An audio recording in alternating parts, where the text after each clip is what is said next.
Agora, somos otimistas. A coisa está muito tranquila aqui, mas vamos botar um pouco de pimenta nessa história, porque tem uma galera aí, né, inclusive alguém já até mandou mensagem para mim, na verdade Moisés nem existiu. Eu nem leio. Então, eu queria falar sobre isso. Existem comprovações históricas, existem documentos onde ele aparece, o que a gente sabe na história sobre Moisés? A maior prova são as escrituras sagradas. Sim, mas... Um registro inconfiscável. Quando você começa a estudar a Torá, quando você começa a estudar as escrituras sagradas, você chega na conclusão que é impossível desses textos maravilhosos serem escritos por um ser humano. Ela é divina, ela é extraordinária. Hoje você consegue, através de algoritmos, extrair códigos de passagens da Torá que previam acontecimentos futuros desde aquela geração. Moshe nunca estudou zoologia e ele afirmou que só existem 4 seres vivos que só possuem um sinal de kashrut, porque para o animal ser kasher ele tem que ser ruminante e ter casco fendido. Só 4 que possuem só um sinal, por exemplo, porco tem casco fendido, mas não é ruminante. Moisés afirmou quais são os 4. Como é que ele já tinha transitado pelos 4 cantos do mundo? Quer dizer, existem uma série de provas de dentro das escrituras sagradas que legitimam esse texto como um texto divino. E esse mesmo texto, que legitimado como um texto divino, impossível de ser escrito por um ser humano, e quando você estuda mais a fundo, você também se apaixona e o prazer é inigualável, igual o rei Davi escreve, experimentem ta'amu ureu kitov Hashem. Experimentem e verão como é doce se aproximar de Deus através do estudo, através do limud da Torá, do estudo da Torá. Você chega na conclusão de que tudo que está escrito nessa obra é verdade. Automaticamente, os seus protagonistas também. E o homem que se transformou no maior de todos os mestres, o maior de todos os profetas, o homem mais humilde da face da terra, Moshe Rabbeinu, Moisés, o nosso professor, o nosso grande mentor, ele faz parte dessa obra. Então a existência dele é incontestável. Então, é claro que toda essa apresentação de natureza teológica, de afirmação, né, de fé, né, anima mim bemuná, né, a gente acredita de fato. Agora a gente conversa com o pessoal. Vilela, veja bem, se a gente for aqui honesto e for ver muita gente da antiguidade, você pode dizer que não tem comprovação, nunca existiu. Tá? Então, por exemplo, uma coisa, eu estava no Museu de Israel e a coisa que me chamou a atenção pela primeira vez, o famoso Herodes, que era o Herodes o Grande. O cara é responsável por metade das coisas que até o próprio espaço lá do templo, né, era do Herodes, o Herodes o Grande. Não havia nenhuma prova definitiva da existência dele. Foi aparecer faz pouco tempo. Até que acharam lá, digamos assim, a garrafa de vinho do indivíduo. Então, o que a gente quer dizer?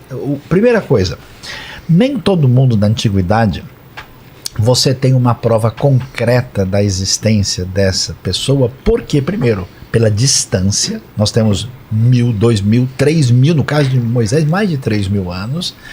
Segundo, Moisés não era um faraó, não tem um palácio de Moisés. Então é claro que você não vai ter evidências. Mas existem evidências das 10 pragas no Egito. Não, sim. Papiros. Papiro de Puver. Exatamente. Por exemplo. Você tem Beni Hassan. Exatamente. Tem várias Estão coisas. nos museus. Se você usar esse critério, você apaga 90% da história humana. Então o que acontece? Você que aqui no século XXI, do alto da sua sabedoria, diz, olha, isso não existiu, a pergunta é, quem é você para dizer isso? O Tuti, como a gente iria provar daqui 200 anos que ele existiu? O Tuti só se some esse podcast aqui. Se ele se tornasse um torcedor do Santos, quem sabe ele teria porque são pouquíssimos, né? Se a vida dele se a vida dele se transformar numa história, ele será imortal. Verdade. Então faça algo de significativo, que lá na frente vão se lembrar das suas obras e você se transformará numa pessoa eterna, que deixou um legado, Tuti. Uma lenda permanente. Exatamente. Mas eu entendi isso. Se a gente for colocar nessa barra, quanto mais você vai pro passado... Então, mas veja só. Olha só, 2 coisas importantes aqui. Então, às vezes eu converso com pessoas de postura, e eles têm liberdade de pensar, de sentir como bem entenderem, totalmente cética. Mas veja, não tem sentido, no mundo antigo, escrever algo muito difícil. É algo caríssimo. Você tem um documento, e o pessoal vai dizer, esse documento foi feito muito tempo depois, não dá para você comprovar. Você vai no Museu de Israel, que você foi comigo lá, você tem a bênção arônica. Essa bênção arônica é de 600 anos de Cristo. Exatamente. Você tem lá mesuzot, filactérios de milhares de anos atrás. Os judeus ficaram separados até 1948 até eles regressarem para sua terra-mãe. Quase 20 séculos. Quando se reencontraram, o mesmo tefilim, a mesma mezuzá, a mesma Torá, nada se perdeu. Isso mostra que a revelação inicial foi tão grandiosa que isso penetrou e persuadiu e fez com que um povo abraçasse essa lei como uma segunda natureza. Então é uma questão de fé. Os manuscritos do Mar Morto mostram. Sim, também os pergaminhos do Mar Morto. Você tem o texto A gente foi lá no lugar, né? Você tem lá um texto da Massorete. Mas poderia ter acontecido tanta coisa para eles não sobreviverem, né? Por isso que é uma questão de fé. Você não tem paralelo para isso. Uma questão de fé, mas hoje a arqueologia consegue comprovar os episódios bíblicos. Mas não é, a nossa fé não depende disso. Não, é verdade, mas vamos conversar. Mas existem. Vamos conversar com os sujeitos sem fé. Mas existem. Para quem não tem fé, claro. O que acontece? A questão é a seguinte, não faz sentido você imaginar que o indivíduo que provoca uma revolução social, cultural, religiosa, que transforma a vida desse povo, e isso tem influência no Antigo Oriente Próximo e se torna um patrimônio mundial, nunca existiu, isso é loucura. E até hoje o seu nome, entendeu? É um nome que os pais dão para os seus filhos, então, para prestigiá-los. Moshe?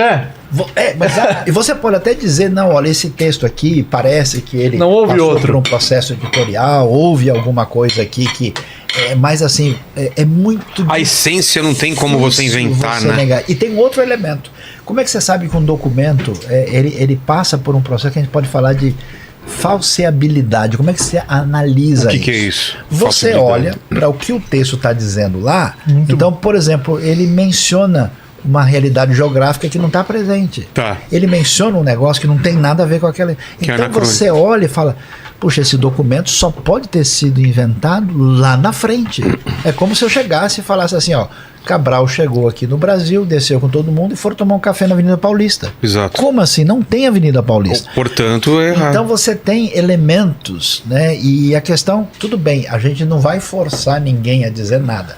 Mas a Escritura Sagrada é um documento antigo, atestado. Sim. E a única coisa que você tem da antiguidade que reflete é esse documento. A pergunta é, em quem você vai dar maior credibilidade? Num documento que se estabilizou dentro da sociedade inicial, dentro do contexto do Israel Antigo, se tornou um patrimônio da cultura mundial, ou no indivíduo que nasceu há 30 anos atrás e acha que ele é the king of the black cocaine, e ele quer negar para não se, e também não, que ele quer negar para se justificar. Ele não quer se comprometer com nada, então ele não pode aceitar que existe uma força maior que vai determinar para ele o que é certo e o que é errado. Porque se foi um ser humano que escreveu, ele escreve, eu apago, ele tem razão.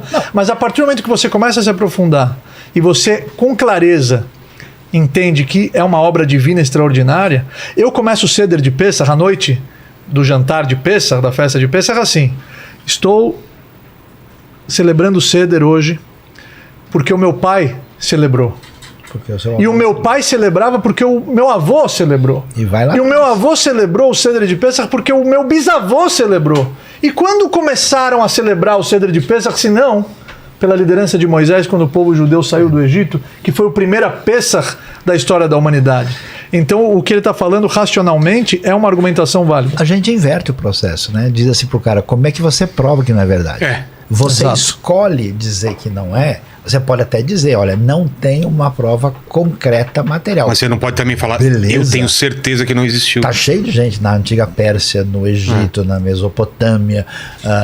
Por exemplo, um caso interessante ligado à tradição neotestamentária. Até 1961, o pessoal fala, não existe Pilatos. Isso é uma invenção.